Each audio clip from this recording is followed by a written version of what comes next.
ఈరోజు ప్రధానంగా ఏదైతే ఎన్నికలు జరిగి 5 ఏళ్ల అరాచక పాలనకి చరమగీతం పాడి ఆంధ్రప్రదేశ్ చరిత్రలో కనీ వినియోగ రీతిలో ఒక ల్యాండ్ స్లైడ్ విక్టరీ అందించి నేటికి సంవత్సరం అయింది. ఆ జరిగిన ఎన్నికల్లో ఒకసారి చూస్తే మొత్తం రాష్ట్రంలో పోలైన టోటల్ ఓట్లు 3,38,38,349 ఓట్లు మొత్తం ఆంధ్రప్రదేశ్ రాష్ట్రంలో పోలయ్యాయి. అంటే 81.86% మొన్న 2024 జరిగిన ఎన్నికల్లో మొత్తం పోలైన ఓట్ల శాతం. సరే, పార్టీల పరంగా తెలుగుదేశం పార్టీ, జనసేన, భారతీయ జనతా పార్టీ కలిపి ఒక ఉమ్మడి కూటమిగా, అలాగే వైఎస్ఆర్ పార్టీ వేరే దీనిగా పోటీ చేస్తే ఈ పార్టీల పరంగా వచ్చిన ఓటింగ్ శాతం కూడా టీడీపీకి 45.6% ఓట్లు. టీడీపీ అలోన్ కూటమిలో టీడీపీ ఒక్క పార్టీకి వచ్చిన ఓట్లు. జనసేనకి 6.87%, బీజేపీకి 2.83%, మొత్తం కలిపి 55.30% తోటి కూటమి ఒక కన్నీ వినియోగ రీతిలో ఘన విజయం సాధించింది. అలాగే వైసీపీకి వస్తే 39.3%, కేవలం అంటే 40% కూడా తక్కువ. అదేవిధంగా అది ఓట్ల శాతం. సీట్ల శాతం కూడా చూస్తే మొత్తం 94% స్ట్రైక్ రేటు కూటమికి. జనసేన అయితే 100% స్ట్రైక్ రేటు. కూటమి మొత్తానికి బీజేపీ, టీడీపీ కూడా కలిపి తీసుకుంటే 94% స్ట్రైక్ రేటు. 100కి 94 మంది విజయం సాధించారు. దీంట్లో మొత్తం సీట్ల శాతం తీసుకుంటే టీడీపీకి 77.14% సీట్లు టీడీపీ గెలుచుకుంది మొత్తం 175 సీట్లలో. అలాగే జనసేన 12% సీట్లు గెలుచుకుంది. బీజేపీ 4.57% సీట్లు గెలుచుకుంది. మొత్తం 94% సీట్లు ఇది గెలుచుకుంటే వైసీపీకి ఓట్ల పరంగా 39% వచ్చినా కూడా గెలిచిన సీట్లు అయితే కేవలం 6.26, అంటే 6% సీట్లు గెలుచుకున్న పార్టీ బహుశా నాకు తెలిసి వాళ్ళు ఏ నైతికతతోటి ఏ ముఖం పెట్టుకుని మళ్ళీ నాకు ప్రతిపక్ష పార్టీ హోదా ఇవ్వట్లేదు, నాకు ప్రతిపక్ష నాయకుడు హోదా ఇవ్వట్లేదు, అందుకే నేను అసెంబ్లీకి రావట్లేదని చెప్పి అన్ని పిల్లిముగ్గులు వేస్తూ ఉన్నాడు. ప్రతిపక్షం అనేది మనం అడిగి తీసుకున్నది కాదు. ప్రజలు నీకున్న పేరు పెట్టి, ప్రఖ్యాతలు బట్టి, నీకు వచ్చే సీట్లు బట్టి, వాటిని బట్టి ఆటోమేటిక్గా రాజ్యాంగం ప్రకారం అటువంటి ప్రతిపక్షం అనేది హోదా కల్పిస్తారు. అంతే తప్ప నాకు ఏదో చిన్నపిల్లడు కానీ మారం చేసినట్టుగా నాకు సీట్లు రాకపోయినా సరే నాకే ప్రతిపక్ష హోదా ఇవ్వాలి, ప్రతిపక్ష హోదా ఇస్తే అసెంబ్లీకి వస్తానని చెప్పి మొత్తం ఈ 1 ఇయర్ పాటు అసెంబ్లీ కూడా రాకుండా అసెంబ్లీ ఎగ్గొట్టి తిరుగుతున్న వ్యక్తి. సరే, ఇది ఆ రోజు జరిగిన విజయాలు. వాటికి సంబంధించి మొత్తం ఇక మెజార్టీలు ఇవన్నీ కూడా మీకు తెలుసు. మొత్తం రాష్ట్రంలోనే హైయెస్ట్ మెజార్టీస్ మన జిల్లాలో 2 రావటం, అందులో మన పార్టీ రాష్ట్ర అధ్యక్షుడు పల్లా శ్రీనివాస్ గారు గాజువాక నుంచి అతనికి 95,000 పైన ఓట్లు మెజార్టీ ఎదురు రావటం, 93,000 ఓట్లు మెజార్టీ మనకి భీములలో రావటం, మూడోది 92,000 అక్కడ మంగళగిరిలో లోకేష్ బాబు గారు రావటం. ఇట్లాగా టాప్ 90 మెజార్టీలు 3 కూడా 2 ఉత్తరాంధ్రలో విశాఖపట్నం నుంచి, 1 అక్కడ ఉన్నాయి. అయితే ఇది ఎందుకు ఇవన్నీ కూడా ఉపద్ఘాతం చెప్తా ఉన్నానంటే, ప్రజలు ఎంత మొహం మచ్చారంటే అసలు వైఎస్ఆర్ పార్టీని భూస్థాపితం చేయాలి అనే ఒక కృత నిశ్చయంతో ఆ రోజు మొన్న ప్రజలు అవతల పార్టీ క్యాండిడేటు లేకపోతే ఇంకొకట ఏవి కూడా చూడకుండా ఎట్టి పరిస్థితుల్లో జగన్ అనే వ్యక్తి మళ్ళీ ఈ రాష్ట్రంలో ఉంటే ఈ రాష్ట్రానికి ప్రమాదం ఉంది, మన జీవితాలకి ఇబ్బంది ఉంది, అటువంటి జగన్ని భూస్థాపితం చేయాలి, ఆ పార్టీని భూస్థాపితం చేయాలి అనే ఒక దృఢ నిశ్చయంతో, అంత ఖర్చుతోటి, భయంతో, ఒక కోపంతో అన్నీ కలిపి వచ్చిన ఫలితమే మన అటువంటి మెజార్టీలు కానీ ఆ సీట్లు కానీ వచ్చినాయని చెప్పడానికి ఏమాత్రం కూడా ఇది లేదు. అయితే ఆశ్చర్యం ఏంటంటే, ఎవరైనా ప్రజల తీర్పుని రాజకీయ పార్టీలు అంటే దాన్ని ఒక దీనికి తీసుకొని ఏంటి ఎందుకు ఇటువంటి రిజల్ట్ వచ్చింది, ఎక్కడ మిస్టేక్ జరిగింది, మనం మేనిఫెస్టోలో ఏం చెప్పాము, ప్రజలకు ఏం చేశాము, మనం ఎందుకు ప్రజలు ఇటువంటి తీర్పు ఇచ్చారని దాన్ని సమీక్ష చేసుకుంటారు. సమీక్ష చేసుకొని ఆ తప్పులు ఏమైనా ఉంటే ఆ తప్పులు రెక్టిఫై చేసుకొని మళ్ళీ ప్రజల దగ్గరికి వెళ్ళి వాళ్ళతో పాటు కలిసి పనిచేసి వాళ్ళ యొక్క దీన్ని పొందాలని ఎవరైనా ట్రై చేస్తారు. కానీ మనకు తెలుసు ఊరందరిది ఒక దారి అయితే ఉలుపు కట్టిది ఒక దారి అంటారు. అట్లాగా జగన్మోహన్ రెడ్డి గారు ఆయన చేసిన తప్పుని ఆయన తెలుసుకోవట్లే. ఆయన చేసిన తప్పుని తెలుసుకోకుండా ఆయన ప్రజలది తప్పు లేకపోతే ఓట్లేసిన ఏళ్ళ తప్పు అంటున్నారు తప్ప ఆయన తప్పు అని ఆయన అనుకోవట్లే. అంటే ఒక ప్రజల తీర్పును కూడా అపహాస్యం చేసే విధంగా ఈరోజు జగన్మోహన్ రెడ్డి గారు మాట్లాడుతూ ఉన్నారు. సరే 1 year అయింది, మేము యాక్చువల్గా ఈరోజు ఇప్పుడే మీరే చెప్తా ఉన్నారు అన్ని కార్యాలయాల్లో కేక్ కటింగ్లు మామూలు కూడా బొక్కలు తీసుకొని వచ్చారు. 1 year అయింది బొక్కలు ఇవ్వాలని సెలబ్రేషన్ చేసుకొని ప్రజలు కూడా ఒక రకమైన దీంట్లో ఉంటే మరి విడ్డూరంగా ఈరోజు వైఎస్ఆర్ పార్టీ వాళ్ళు ఒక వారం రోజుల నుంచి హడావిడి చేస్తూ ఉన్నారు.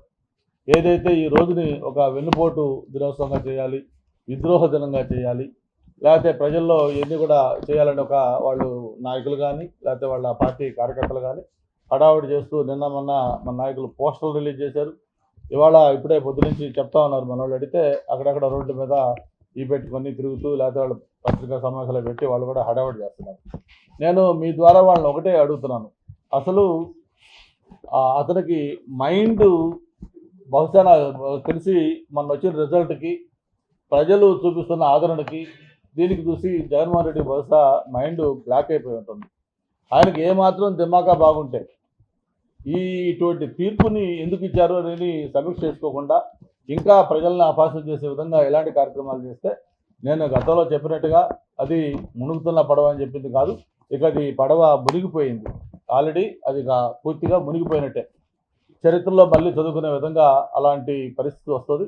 అందుకే ఆయన ఒకటి అడుగుతా ఉన్నాను, ఎందుకు ఈ విద్రోహ దినము లేకపోతే వెన్నుపోటు దినము ఇవన్నీ కూడా నువ్వు చేస్తున్నావు అనేది ఒక్కసారి ఆలోచించుకోవాల్సిన అవసరం ఉంది. అసలు అటువంటి ఏదైనా బాబాయ్ హత్య విషయంలో కానీ లేకపోతే ప్రజలకు ఇచ్చిన హామీలు వెన్నుపోటు పడటంలో కానీ దానికి బ్రాండ్ అంబాసిడర్గా ఉంది జగన్మోహన్ రెడ్డి గారు. నేను ఒకటే మిమ్మల్ని అడుగుతున్నాను, ఒక శ్మశానంలాగా తయారు చేసిన అమరావతిని తిరిగి పునర్నిర్మాణం చేస్తూ దాన్ని గాడిలో పెడుతున్నందుకు విద్రోహ దినం చేస్తున్నావా జగన్మోహన్ రెడ్డి అని అడుగుతా ఉన్నాను. లేదు ఉత్తరాంధ్ర కాదు ఈ రాష్ట్రానికి ఒక జీవనాడిగా ఉన్న పోలవరాన్ని మళ్ళీ కేంద్రంతో మాట్లాడి దాన్ని మళ్ళీ గాడిలో పెట్టి దాన్ని కంప్లీట్ చేస్తున్నా అందుకోసం నువ్వు ఈ వెన్నుపోటు దినంగా చేస్తున్నావా అని చెప్పి అడుగుతా ఉన్నాం. అలాగే కేంద్ర ప్రభుత్వంతో మాట్లాడి సాక్షాత్తు ప్రధానమంత్రి గారు తీసుకొచ్చి ఇక్కడ ఎన్నో పరిశ్రమలు ఉత్తరాంధ్రకి యువతకి ఉపాధి కలిగే విధంగా ఎన్నో కార్యక్రమాలు చేస్తున్నందుకు నువ్వు వెన్నుపోటు దినంగా చేస్తున్నావా అని చెప్పి అడుగుతా ఉన్నాం. అలాగే 5 ఏళ్ళు నువ్వు అధికారంలో ఉండి కనీసం రైల్వే జోను ఊసెత్తకపోతే మళ్ళీ ఆ రైల్వే జోను సాధించుకొని ఈరోజు దానికి పనులు చేపడుతున్నందుకు ఈ విద్రోహ దినం చేస్తున్నామని చెప్పి కూడా నేను అడుగుతా ఉన్నాం. మరి ఏదైతే మెట్రో గత 5 ఏళ్లలో కనీసం దాన్ని ఊసలేదు, మరి ఈరోజు 17,232 కోట్ల రూపాయలతోటి దానికి డిపిఆర్ కూడా రెడీ చేసి ఇప్పుడు మొత్తం దానికి ఆ కన్సల్టెంట్ టెండర్లు కూడా పిలిచి మరి ముందుకెళ్తున్న తరుణంలో దానికి విరుద్ధంగా ఈరోజు నువ్వు ఈ వెన్నుపోటు దినం చేస్తున్నావు అని చెప్పి నిన్ను అడుగుతా ఉన్నాం. విశాఖపట్నం స్టీల్ ప్లాంట్ ఎన్ని పిల్లి మొగ్గలు వేసావో అందరూ చూసాం. అటువంటి స్టీల్ ప్లాంట్ 5 ఏళ్ళు కనీసం ప్రధానమంత్రికి తీసుకెళ్ళి ఒక్కసారి ఆ అంశం కూడా మాట్లాడకుండా దాన్ని ఒక రకంగా ప్రైవేటైజేషన్ కావడానికి ప్రోత్సహించిన వ్యక్తిగా చరిత్రకెక్కిన నువ్వు ఈరోజు కేంద్రంతో 12,000 కోట్ల సాయం తీసుకొచ్చి మళ్ళీ దాన్ని గాడిలో పెడుతున్నందుకు వెన్నుపోటు దినం చేస్తున్నావు అని చెప్పని అడుగుతా ఉన్నాం. అంతేకాదు కడపలో ఏదైతే నువ్వు 5 ఏళ్ళు అలా అదిగో ఇదిగో అని ఊరించి చివరికి ఏమీ లేకుండా చేసిన జిందాల్ ఏదైతే స్టీల్ ప్లాంట్ ఉందో ఈ నెలలో దానికి కార్యక్రమాలు అభివృద్ధి కార్యక్రమాలకు సంబంధించి దాని వర్కులు కూడా మొదలవుతున్నందుకు ఈ వెన్నుపోటు దినోత్సవం చేస్తున్నాం అని చెప్పని ప్రశ్నిస్తూ ఉన్నాం. మొత్తం రాష్ట్రం మొత్తం మీద 50,000 గుంతలు గతంలో ఎక్కడ చూసినా కూడా అన్ని గుంతలకి ఒక కేర్ ఆఫ్ అడ్రస్ ఆంధ్రప్రదేశ్. R&Bలో ఒక 25,000, అలాగే మన MAUD మున్సిపల్ అడ్మినిస్ట్రేషన్లో ఒక 25,000, దాదాపు 50,000 గుంతలు ఆన్ రికార్డ్ ఈ 1 year లోపే మొత్తం ఆ రాష్ట్రంలో పూడ్చి దాన్ని మొత్తం చేసినందుకు వెన్నుపోటు దినం చేస్తున్నామని అడుగుతా ఉన్నాం. అంతేకాదు 12,000 కిలోమీటర్లు దీనికి సంబంధించిన PR రోడ్స్ మొత్తం ఈ రాష్ట్రంలో 1 year లోపే ఒక గిన్నిస్ రికార్డ్, అది మొత్తం ఒకే రోజు అన్ని గ్రామ పంచాయతీల్లో 12,000 పైగా గ్రామ పంచాయతీల్లో ఒకేసారి ఇన్ని వర్కులు స్టార్ట్ చేసి ఒక చరిత్ర సృష్టించినందుకు ఈరోజు వెనుపడి దినోత్సవం చేస్తున్నామా అని చెప్పి కూడా మిమ్మల్ని నేను ప్రశ్నిస్తా ఉన్నాం. ఒకటే, ఈరోజు ఆయన అంటా ఉన్నారు, మేనిఫెస్టో గురించి కూడా మాట్లాడుతూ ఉన్నాడు. ఇది వైఎస్ఆర్ పార్టీ మేనిఫెస్టో 2019. ఆ మేనిఫెస్టో చూసి ప్రజలు ఆయన కూడా ఒకసారి నమ్మారు. ఒక్క ఛాన్స్ అన్నాడు, ఒక్క ఛాన్స్ అని 151 సీట్లు ఇచ్చారు. 151 సీట్లు ఇచ్చిన తర్వాత ఆయన మేనిఫెస్టోలో ఏ అంశాలు అమలు చేశాడు ఇవన్నీ ఒకసారి మాట్లాడుకున్నాం. అలాగే తెలుగుదేశం పార్టీకి సంబంధించి కూడా మేనిఫెస్టో మేము కూడా పెట్టాం. తెలుగుదేశం మేనిఫెస్టోలో కూడా స్పష్టంగా అన్నీ ఉన్నాయి. దాంట్లో కూడా మేము సూపర్ 6 అని ప్రధానంగా కొన్ని అంశాలని హైలైట్ చేసాం. ఆ సూపర్ 6 అంశాలు ఇవి మీ అందరూ కూడా తెలుసు. దాంట్లో అన్ని 6 అంశాల్లో కూడా మీకు నేను డీటెయిల్డ్గా ఏ అంశం చెప్పాం, ఏది అమలు చేస్తాం అన్నీ కూడా మళ్ళీ మీతో నేను మాట్లాడతాను. అలాగే మా ఓవరాల్ మేనిఫెస్టో, ఉమ్మడి మేనిఫెస్టో మీ అందరూ కూడా అప్పుడు ఇచ్చాం. ఇది ప్రజాగళం పేరుతోటి ఉమ్మడి మేనిఫెస్టో మొత్తం ఏదైతే కలిసి పార్టీ అన్ని పోటీ చేసి అందరం కలిపి ఒక ఉమ్మడి మేనిఫెస్టో ఇచ్చాం, సూపర్ 6 ఇచ్చాం. అలాగే వాటితో పాటు వైఎస్ఆర్ మేనిఫెస్టో ఉంది. ఇక్కడ నేను ఒకటే అడుగుతా ఉన్నాను, జగన్మోహన్ రెడ్డి గారు ఏదైనా అప్పుడు కానీ ఒక ప్రామిస్ చేసిన అంశాన్ని అడిగితే ఏంటో ఎందుకు నువ్వు చేయమంటే ఆయన చెప్పేవాడు, ఏదైనా ఒక అంశం చెప్పామంటే అది వెంటనే చేయాలని కాదు, మాకు 5 ఏళ్ళు మ్యాండేట్ ఉంది, ఈ 5 ఏళ్ళలో ఎప్పుడైనా మేము దాన్ని అమలు చేయొచ్చు అని చెప్పి ఆ రోజు ఒక్క 1000 రూపాయల పెన్షన్ కరెక్ట్గా 250 ప్రతి సంవత్సరం, ఆ నెక్స్ట్ సంవత్సరం 250 రూపాయలు, ఇట్లాగా 1000 రూపాయలు పెంచడానికి 5 ఏళ్ళు పట్టింది ఆయనకి. అది ఒక్కటి చాలు జగన్మోహన్ రెడ్డి గారి పరిపాలన ఏ విధంగా ఉంది, ఆయన మేనిఫెస్టో ఏ విధంగా అమలు చేశాడో చెప్పడానికి. అటువంటిది మేము ప్రభుత్వం వచ్చిన మొదటి నెలలోనే 3,000 రూపాయల నుంచి 4,000 రూపాయల పెన్షన్ పెంచడమే కాదు, జగన్మోహన్ రెడ్డి గారు బాకీ పెట్టిన 3 నెలలకు సంబంధించి 3,000 రూపాయలు కలిపి 7,000 రూపాయల పెన్షన్ మొట్టమొదటి నెలలోనే ఈ రాష్ట్రంలో పంపిణీ చేసి, అది కూడా వాలంటీర్స్ లేకుండా ఉదయం మొదలుపెట్టి సాయంత్రం కల్లా పంపిణీ చేసి ఒక రికార్డు సృష్టించిన విషయం కూడా మీకు గుర్తుంది.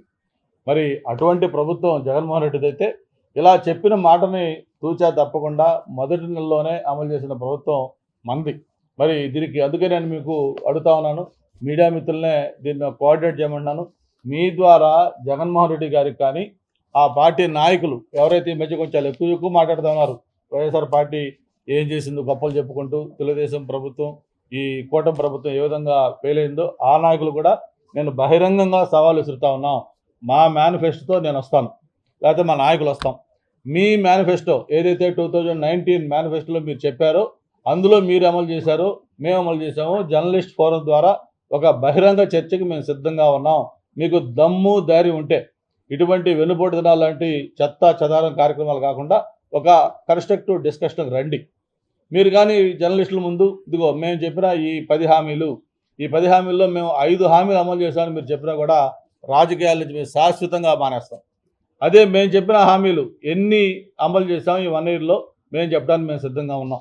ఒక్కసారి మీరు ఇవి కూడా ఆలోచించండి. ఏదైతే ఈ ప్రభుత్వం అధికారంలోకి వచ్చిన తర్వాత 16,347 పోస్టులతోటి డిఎస్సి ఇవన్నీ కూడా 1 ఇయర్లోపు సాధించిన విజయాలే. 3,000 పెన్షన్ 4,000కి, అది 3,000 అరేస్తో కలిపి, పేదవాడికి అన్నం పెట్టే అన్న క్యాంటీన్, అలాగే ఏదైతే ఆ రోజు ఎలక్షన్ల ముందు రాష్ట్రం మొత్తం ప్రజల్ని భయభ్రాంతులు చేసిందో ఒక ల్యాండ్ టైటిలింగ్ యాక్ట్, దాన్ని రద్దు చేశాం. అలాగే మహిళలకు ఏదైతే గ్యాస్ సిలిండర్ అని చెప్పామో దాన్ని ఇవ్వటం మొదలుపెట్టాం. అలాగే ఇక ప్రధానమైన తల్లికి వందనం కానీ, అలాగే పిల్లలు అంతమందికి ఇస్తామని చెప్పింది రేపు 12వ తారీఖున దాన్ని మనం స్టార్ట్ చేస్తూ ఉన్నాం. అలాగే రైతులకు సంబంధించింది అది కూడా దాన్ని ఈ 18 నుంచే స్టార్ట్ చేస్తూ ఉన్నాం. రేపు ఆగస్టు 15 నుంచి మహిళలకు ఏదైతే ఉచిత బస్సు ఉందో దాన్ని కూడా స్టార్ట్ చేస్తూ ఉన్నాం. అంటే దాదాపు చెప్పిన హామీల్లో 80% పైగా హామీలు అమలు చేసే దిశగా కూటమి ప్రభుత్వం ఉంటే, కనీసం చెప్పిన సంపూర్ణ మద్యపాన నిషేధం అన్నావు, ప్రతి సంవత్సరం జాబ్ క్యాలెండర్లు అన్నావు, ప్రతి సంవత్సరం డిఎస్సి అన్నావు, ఏ ఒక్క హామీని కూడా పూర్తిగా అమలు చేయకుండా నువ్వు చేసిన ఆ పెన్షన్లు ఏదైతే ఉందో 5 ఏళ్ల పాటు పెంచుకుంటూ పోయి నేను పెన్షన్లు ఇచ్చానని చెప్పుకుంటున్నాం. ఇట్లాగా ఈ కలబల్లి కబుర్లు ప్రజలు నమ్మే స్థితిలో లేరు. అందుకే నేను ఒకటే అడుగుతా ఉన్నాను, మీరు మీ పార్టీ నాయకులు లేకపోతే ధైర్యం ఉంటే జగన్మోహన్ రెడ్డి మీరు రండి. అలాగే మా పార్టీ నుంచి మేము కూడా వస్తాం నాయకులం. ఏ పార్టీ ప్రజల పట్ల ఉంది, ఏ పార్టీ ఏ ప్రభుత్వం కరెక్ట్గా హామీలు అమలు చేసిందో మొత్తం చర్చ చేసుకుందామని చెప్పిన కూడా మరొకసారి తెలియజేసుకుంటూ, ఏదైతే ఈ మొన్న ఇచ్చిన తీర్పుతోటి ఆయనకి మైండ్ బ్లాక్ కావడం సహజం. ఎందుకంటే ఆయన వైనాట్ 175 అంటూ చాలా బేరాలు పలికాడు. వైనాట్ 175 అంటే చివరికి ఆయన 11 సీట్లకు పరిమితం చేశారు. ఆయనకి పులివెందుల్లో కూడా 60,000 మెజార్టీ తగ్గింది. అంటే అటువంటి దీంట్లో నుంచి ఆయన కోలుకోవడానికి ఇంకా టైం పట్టుద్ది. త్వరలోనే భగవంతుడానికి అన్ని మైండ్ గిండ్ అంతా కరెక్ట్గా సెట్ అయ్యి ప్రజా జీవితంలో మామూలుగా ఉండే విధంగా ఉండాలని కోరుకుంటూ, మరొకసారి జగన్మోహన్ రెడ్డి గారికి అటువంటి బుద్ధి వచ్చే విధంగా దేవుణ్ణి ఒక మంచి ఇది ప్రసాదించమని కోరుకుంటా ఉన్నాను. ఒకసారి ఆయన యాటిట్యూడ్ చూస్తే మొత్తం ఎలాంటిది అనేది మనందరికీ తెలుసు. రాజశేఖర రెడ్డి గారు లాంటి వాళ్ళే ఆయన యొక్క వ్యక్తిత్వాన్ని తట్టుకోలేక ఆయన ముఖ్యమంత్రిగా ఉండగా ఇక్కడొద్దు బెంగళూరు వెళ్ళిపోమని చెప్పి పంపించిన ఆయన. చంద్రబాబు నాయుడు గారికి ఆయన ఏజ్, ఆయన అనుభవం, ఆయన ఇమేజ్ ఇవి కూడా గుర్తుపెట్టుకోకుండా కనీసం వాళ్ళ నాన్నతో సమకాలికుడు అనే విషయాన్ని కూడా మర్చిపోయి అసెంబ్లీలో ఆయన ఏ విధంగా బిహేవ్ చేశాడు, ఆయన యాటిట్యూడ్ ఎలాగ ఉంది అని ప్రజలు చూశారు. అటువంటి వ్యక్తిలో మార్పు రావాలంటే మామూలు విషయం కాదు, నిజంగా చాలా కష్టమైన విషయం. కానీ కనీసం ప్రజల కోసం అటువంటిది ఏదైనా మారితే బాగుంటుందని చెప్పి నేను కోరుకుంటా ఉన్నాను. ఇప్పుడు చంద్రబాబు నాయుడు గారి ఇమేజ్, జగన్మోహన్ రెడ్డి ఇమేజ్ ఏంటనేది నేను గతంలో కూడా చెప్పా ఒకసారి. నేను ఢిల్లీలో ఎంపీగా ఉన్నప్పుడు రాజశేఖర రెడ్డి గారు, అప్పుడు ఆయన ఇంకా ముఖ్యమంత్రి కాలేదు అప్పటికి, ఆయన 2004లో ఫస్ట్ టైం ముఖ్యమంత్రి అయ్యాడు. ఆ ముఖ్యమంత్రి అయ్యే ముందు రాజశేఖర రెడ్డి గారు ఎప్పుడు ఢిల్లీ వచ్చినా కూడా ఆయన డ్రెస్ గెటప్ అది మారిపోయింది, మీ అందరూ కూడా తెలుసు. టక్ చేసుకుంటాడు, చెక్ షర్ట్ వేసుకునేవాడు, డిఫరెంట్గా ఉండేవాడు. ఢిల్లీలో కర్నాట్ ప్లేస్లో ఒక షాపింగ్కి వెళ్ళాడంట ఆయన. షాపింగ్కి వెళ్ళి మామూలుగా ఏదో షర్ట్లు, బెల్ట్లు, టీ షర్ట్లు అవి చూస్తూ మాట్లాడుకున్నారు. ఆయనతో పాటు కొంతమంది ఫ్రెండ్స్ మాట్లాడుకుంటా ఉంటే ఆ షాప్లో ఉండే ఆ సేల్స్ మేనేజర్ వాళ్ళు ఈ మాట్లాడేది చూసి, ఏంటి మీరు తెలుగు వాళ్ళ అని చెప్పి అడిగితే, అవును మేము తెలుగు వాళ్ళు అంటే, వాళ్ళు వెంటనే ఓ యూఆర్ సో లక్కీ, మీకు చంద్రబాబు నాయుడు గారు లాంటి గ్రేట్ చీఫ్ మినిస్టర్ అక్కడ ఉన్నాడని చెప్పని. పాప ఆయనకి రాజశేఖర రెడ్డి తెలియదు వాళ్ళు క్యాజువల్గా మీరు ఆంధ్రప్రదేశ్లో మీకు సో లక్కీ, మీరు చంద్రబాబు గారు లాంటి గ్రేట్ లీడర్ మీకు ఉన్నారు అని చెప్పి వాళ్ళు క్యాజువల్గా అన్నారంట. వెంటనే రాజశేఖర రెడ్డి గారికి కోపం వచ్చి, ఈడు చూడు యూజ్లెస్ ఫెలో, ఈడు ఢిల్లీలో బెల్ట్లు అమ్ముకునేవాడు, వీడికి ఏం తెలుసు, ఇక్కడ మనం కొనకూడదని బయటకు వచ్చాడు. అంటే ఒక నాయకుడి ఇమేజ్ ఏంటి, ప్రొఫైల్ ఏంటి అనేది ఎక్కడో ఢిల్లీలో కర్నాటక ప్లేస్లో ఒక షోరూంలో పనిచేసేవాడు కూడా మాట్లాడుతున్నా ఆ చంద్రబాబు నాయుడు గారు ఏంటి, ఈరోజు రాజకీయాల్లో విలువల్ని పాతాళానికి తొక్కి ఈరోజు ఆయన వాల్యూస్ గురించి మాట్లాడుతూ ఉన్నాడు. ఏమైంది, అమ్మగారు ఏమయ్యారు, ఎక్కడున్నారు, విజయమ్మ గారు ఎక్కడుంది, షర్మిలా గారు ఎక్కడున్నారు, బాబాయ్ గారిది ఏమైంది? ఇటువంటి ఉన్న వ్యక్తి ఈరోజు ఆయన విలువలు లేకపోతే ఇంకో రోజు మాట్లాడుతూ ఆయన ఏం మాట్లాడుతూ ఉంటే ప్రజలు నవ్వుకుంటూ ఉన్నారు. ఏదో దెయ్యాలు వేదాలు వచ్చినట్టుంది. ఇవన్నీ ప్రజలు గమనిస్తూ ఉన్నారు. ఇప్పటికైనా సరే కనీసం మారాలని కోరుకుంటా ఉన్నారు.